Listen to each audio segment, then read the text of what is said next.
Hi friend जय जगन्नाथ मु नवीन welcome करछि मो न्यू ब्लॉग को आसन देखिबा आज ब्लॉग रे कोन होछि भाई आज कोन बई एते खुशी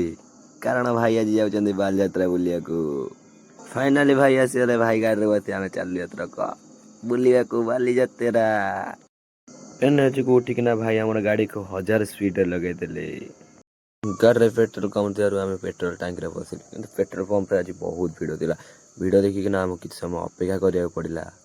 फाइनाली पेट्रोल पकईकिना आम आसीगलु बालीजात्रा पड़िया पाखे पहुँचा गलु किंतु आगू जमा जाऊ ना कहीं गाड़ी जाम पारी कि फाइनाली आसे पहुँचलु बालीजात्रा मेन गेट कतरे भितर बहुत जाम समय बुलिला परे आखु रस आखि पड़ला गोटे आखु रस जल्दी जल्दी बनईकिना देदेले मते पीवा पाई बुलु बुलु राति हो रात लुक टाइप जबर थिला फाइनाली आम बुला बुली सारी गाड़ी स्टार्ट कर जाइलु गाड़ी आमर कोउठी थइलु हम पाउ नथिलु बहुत समय खोजिला पर जाई गाड़ी मिलगला गाड़ी स्टैंड रु तापर गाड़ी स्टार्ट कर चलू घर को।